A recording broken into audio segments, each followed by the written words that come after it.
Hello and welcome back to the Bird's Eye View podcast. There is no need for an introduction for why we're here because the Toronto Blue Jays did it. They signed Vladimir Guerrero Jr. 14 years, $500 million.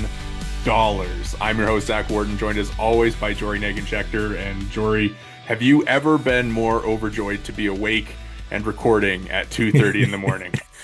It is a late one for us. You may notice I am going to try to keep it at least relatively down for the others in my household. But this is some very good news to be receiving at 2:30 in the morning. Oftentimes the hours that come with working in sports journalism are not ideal, but every now and again you get a night like tonight, and it's not so bad. You get to be awake for the largest deal in Toronto Blue Jays history, the The second second largest deal largest in deal baseball history. by present day value. Okay, well, There's so many technicalities about it, but $500 million. dollars. And obviously, we knew it was coming. There had been so many different rumors and reports, and we talked about it kind of off camera, but there's just, there's no surprise announcements really anymore. Like the Hoffman thing was kind of a surprise, but like I mean, something like this, we'd kind of been teased with it in the week leading up here, and they finally get it done early Monday morning after being swept by the Mets. And I think you think about the deal, and it's just a massive win for this franchise for what it has been through over the past year in terms of the Ohtani pursuit, the Soto pursuit, the Burns pursuit, the Sasaki pursuit, all of these different guys that they weren't able to get the deal done with, and they finally lock up that elite talent, and it's the homegrown guy who's been there all along. It's a massive franchise altering move that locks in their window, that sets their direction. It completely changes the forecast on what the Blue Jays are going to be for at least the next 5 or 6 years. Well, we talked about it ad nauseum, from spring training during the winter. The Blue Jays didn't have a direction. And you now have at least 14 years where you have a direction, which is to win with Vladdy as your centerpiece. He might not be the centerpiece for all 14 years, mind you. Also, 2039, fake year, doesn't make any sense to me. I will be 40 years old when that contract expires. I don't even know, like, is the podcast still going to exist in 2039? Is I, Earth going to still exist in 2039? Like, it's a I, fake year. It's crazy. And yet, I mean, I'm elated. Like, here's the deal. That's too much money for Vladimir Guerrero Jr., if we're being totally honest. that's You know, um, you're paying basically free agent market value for a guy that you still had this year of control with, and is the first baseman ever worth $500 million, and this, that, and the other. If you don't sign Vladdy, you are Mark Shapiro, you are Ross Atkins, you are signing your resignation letter. And this extends the window. It gives some clarity. It means they're going to buy at the deadline. It means they're going to be competitive this year and beyond. It means they're going to try to be competitive this year and beyond. And actually, if things go sideways this year, you still have the ability to compete in years to come. So it's an enormous deal for the Blue Jays. It's an enormous deal. The Jays spend like a big market team that they are, and it's a huge, huge, huge win for all parties. the perhaps biggest win out of this, and this is not actually the biggest win, but the fact that we are not going to have to deal with all of the Vladimir Guerrero Jr. Where is he going? Is he going to be Met? Is he going to be Yankee? Is he going to be Red Sox? That is just a huge benefit of this. The fact that he is locked in, he is a Toronto Blue Jay, and we don't have to worry about what's coming this offseason, about, kind of having that same pursuit, about having to worry about what the winter is going to look like, what happens if they're losing, you already mentioned, right? And now, it's great because you have him locked in. He joins this core going forward of himself, Alejandro Kirk, Andres Jimenez, Dalton Varsho, of course, still has some term left there. And it's there's going to be guys coming off the books, but you know that you kind of have that pillar, and that is the one thing that they really had been lacking, is this guy that is going to be there. And it's just I think you can talk about paying $500 million for a first baseman and being a little egregious. But you know what? I think, we've kind of said this before. There is a ton of value in locking up and securing your future and having that guy who's going to be standing at first base for the next 14 years. Maybe not standing at first base, but he's going to be in the middle of the lineup for a very long time to come. And, And also, I mean, you mentioned it too. Two of the teams you just mentioned were AL East rivals. There were a yeah. couple teams circling around that if he goes there, it hurts the Blue Jays all that much more.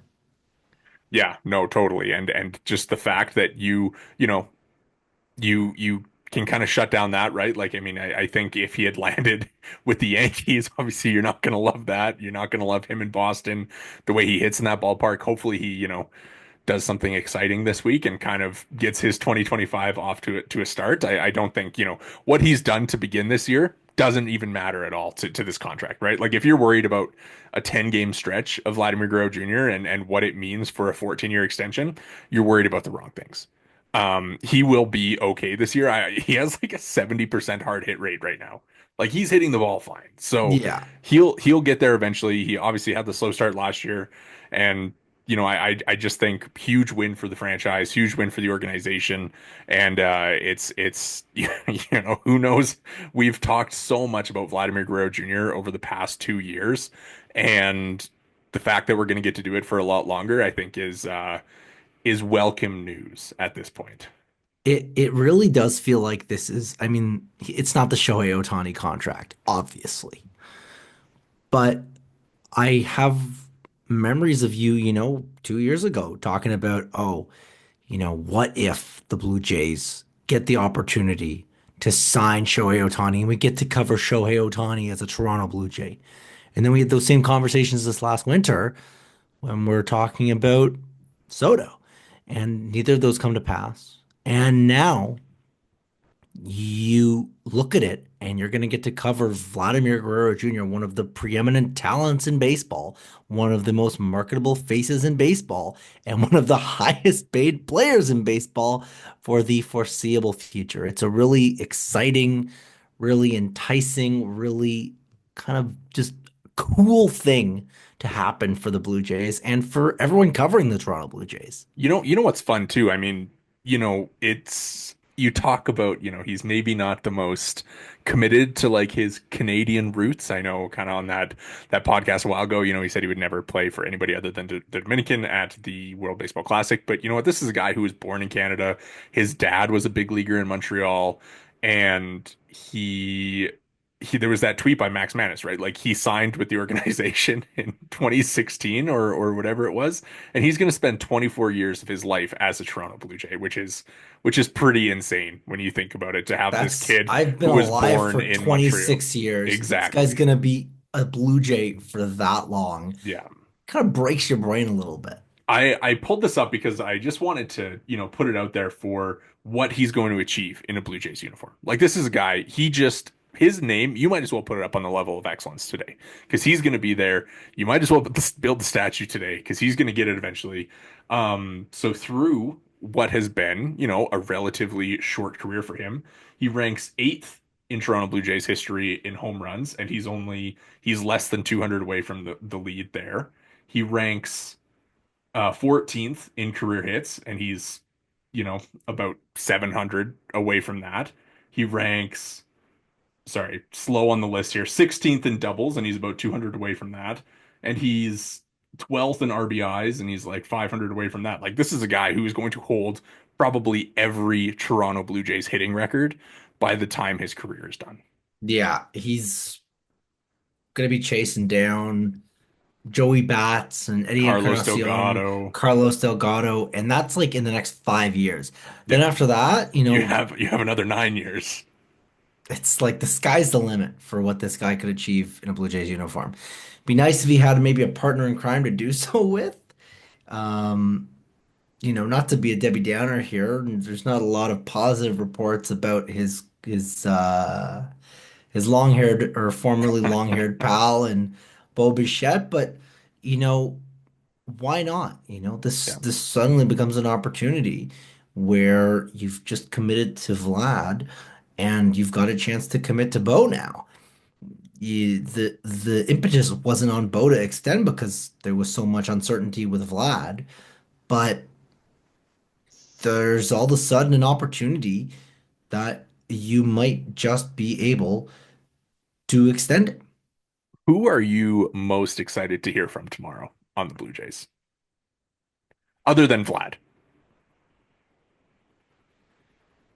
I mean, can I say, like, if they're gonna speak, Ross Atkins Well, okay, just made the biggest deal of his from life. somebody from anybody on the team who probably wasn't involved directly involved with the negotiations. Like, is there a player who you're pretty excited to hear from? I feel like you're leading me to a Boba Fett thing here I because mean, he's the obvious I answer, was no? hoping that you would say Boba Fett because I feel like, these are the guys who they want to spend their careers together, right? So, I think the dream always was like that they would sign like the The matching matching contract or deals, whatever. And yeah. obviously that's not going to happen. No, You're no, not you're not I you're not don't see the committing Jays shelling out 500 500 million there. million. But no, I think interested to hear from Bo and what he has to say about it. Also interested to hear from George Springer, who, used to have the biggest contract in Blue Jays history, and it's not even like really relevant. You're not going to go up to him and be like, "Man, are you upset that Vlad passed your contract record?" Somehow I don't see that being the case. But no, it's going to be exciting. I'm excited to see, how he's received when they get back in Toronto. I'm assuming that first at bat, there's going to be Yeah, some well, sort that's the of report. That's standing the report ovation. is that the Jays are going to make it official when they're back. Do you think they would hold on to this news for a week's Uh, time? I don't really I know think if we'll that's the case. I think we'll see the official announcement tomorrow. I'm sure the Blue Jays social media team was awakened rudely this morning to get some videos ready for tomorrow Yeah, and I'd or imagine whenever that announcement it officially was if comes it was down. chaos in the Sportsnet newsroom, I'm sure it's all the more chaos over down at One Blue Jays Way. Interested going forward. I mean, obviously, they have this season, but I think we can kind of take a little bit of a long picture view of Vlad's career, and I think we talk level of excellence, all-time career record holders, and kind of all of that. I think if obviously if he goes into the Hall of Fame, it's going to be as a Blue Jay now. Um, I'm kind of wondering like career trajectory. Obviously, you want to you want to win a little bit in there.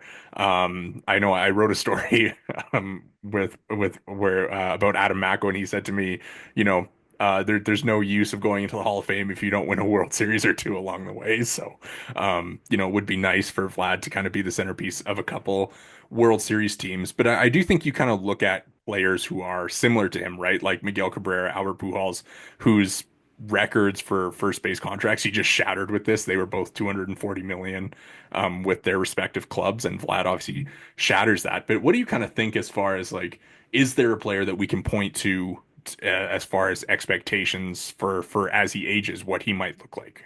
Well, the hope is probably Miggy, right? Yeah. And like even for Cabrera, his best years come into his late 20s, early 30s, right? Like he obviously didn't age gracefully, after 2015. But in the case of Vladdy, you're buying so many of his prime years. He's again 39 at the end of the contract, but today he's 26. You're getting his age 27, 28, 29, 30, 31, 32. And Dare then I and say then you're 33, 34? and then you're into fake year territory. Like you're getting so many high value years of Vladdy. And you know, based on what we've seen, obviously there's a lot of variance in his production, but the highs are right there with the Miguel Cabreras, with the Albert Pujols. So this is a guy that seems like should comfortably be in that conversation in the years to come. If things go right, you know, Aaron Judge is getting into his 30s at this point, and Mike Trout is long past his prime. Juan Soto just left for the National League again. Dare I say an MVP? could be in his future, right? That's the kind of upside we're talking about when you're discussing Vladimir Guerrero Jr. So to me, just the upside here, is he worth $500 million right now? Probably not, just based on the fact that it's literally the second most valuable present day contract in Major League history. But in due time, there's it's crazy to say there's still opportunity for growth. It's not like Vlad is, on the decline. He's on the incline or at worst at his peak levels. Yeah, he's 26, right? And for him, he's a dude who, I don't imagine that he's going to stop hitting the ball hard. I don't imagine that his bat to ball skills are going to evaporate in the next Like couple of years. he's younger than Luis Heel, who just won Rookie of the Year. He's younger than Adley Rutschman, who is one of the young up and coming catchers in baseball. He is the same Younger age than Vinny as Juan Pasquantino. Soto, younger than Vinny Pasquantino. Like you talk about a lot of these names, and with the exception of maybe Soto, as I mentioned, it's all like the young future stars of baseball. And Vlad is one of them. In Aaron Judge's age 26 season, he was in his second big league year. It's like it's a There's totally different it's discussion. the age totally changes things, and it's just incredible. Like, I mean, I again, we kind of knew it was coming, but the fact that they were able to overcome everything that had been reported this offseason, right? They, made the $340 million offer, and there's, mixed reporting about when that came.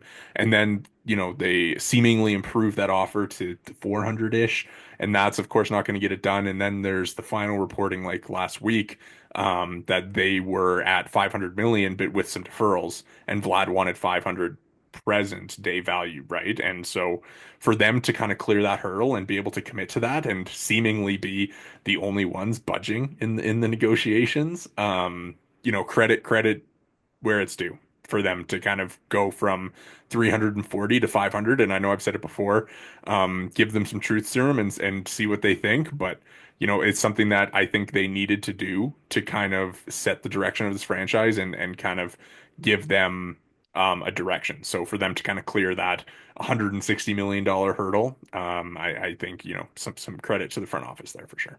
So here's my question to you, because obviously a lot of the cash is stretched over a long period of time. Like this is I believe it was 34 and change per year, if I recall I think it's just correctly, under 36. under 36. So on an AAV level, the back end of that contract is going to be pricey and probably not great, but like he's slotting in a pretty comfortable space in terms of average annual value. I wonder if the concessions almost came with Vladdy in taking a couple of extra years and stretching it out over the lifetime, as opposed to maybe he was looking at it as maybe I could get, 11 by 500 or 12 by 500. And the Jays were able to get him to kind of say, okay, let's do 14 and we'll give you the no trade. And that's where the kind of concessions came because he's getting 29 right now. That $6 million kind of escalation there, that's manageable. Especially you consider that I'm sure that the competitive balance tax is going to adjust and there'll be Yeah, players I heading on the way out and on the way in. Like it feels like they're going to be able to keep their payroll structure very similar to the way it is right now. I think you look at the Bryce Harper contract, right? At the time, just an absurd deal, right? And now you look at that and you're like, man, what a bargain for the Phillies to get Bryce Harper for 300 million over that much term. So I would imagine, for whatever unpalatable number that the back end of the contract is going to land at, I think it'll be okay by the time, we're talking about the 2030s, And which and is there's which is crazy to say. and there's so much value obviously in guys in their pre-arb years. Like I have almost zero doubts that there's probably a guy that isn't even in the Blue Jays organization right now that is going to provide ample value to make up Vladdy's however Their many million their overpayment because of, 2032 first round pick well, is that's the thing probably going too, to play right? with Vladimir Guerrero Jr. Which is ridiculous to think, but that just is probably the case, right? Like Vlad is going to span generations. The way, today was a huge day in sports. You think about like Ovechkin broke the Yeah. record on Sunday.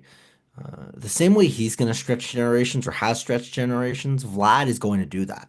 Vlad is going to stretch generations. He's going to become the face of Toronto Blue Jays baseball. That, I think, is worth, it's hard to even say. I think, we talk about level of excellence, but I think basically this contract makes him, this is me speaking as somebody who obviously did not witness the World Series teams. Um, but, as he signing this contract makes him the face of the Toronto Blue Jays organization, like Yeah, in their entirety. for sure. I think it's him. I think it's Joe Carter. Once upon a time, it might have been a certain second baseman that's no longer really affiliated with the Doc. organization.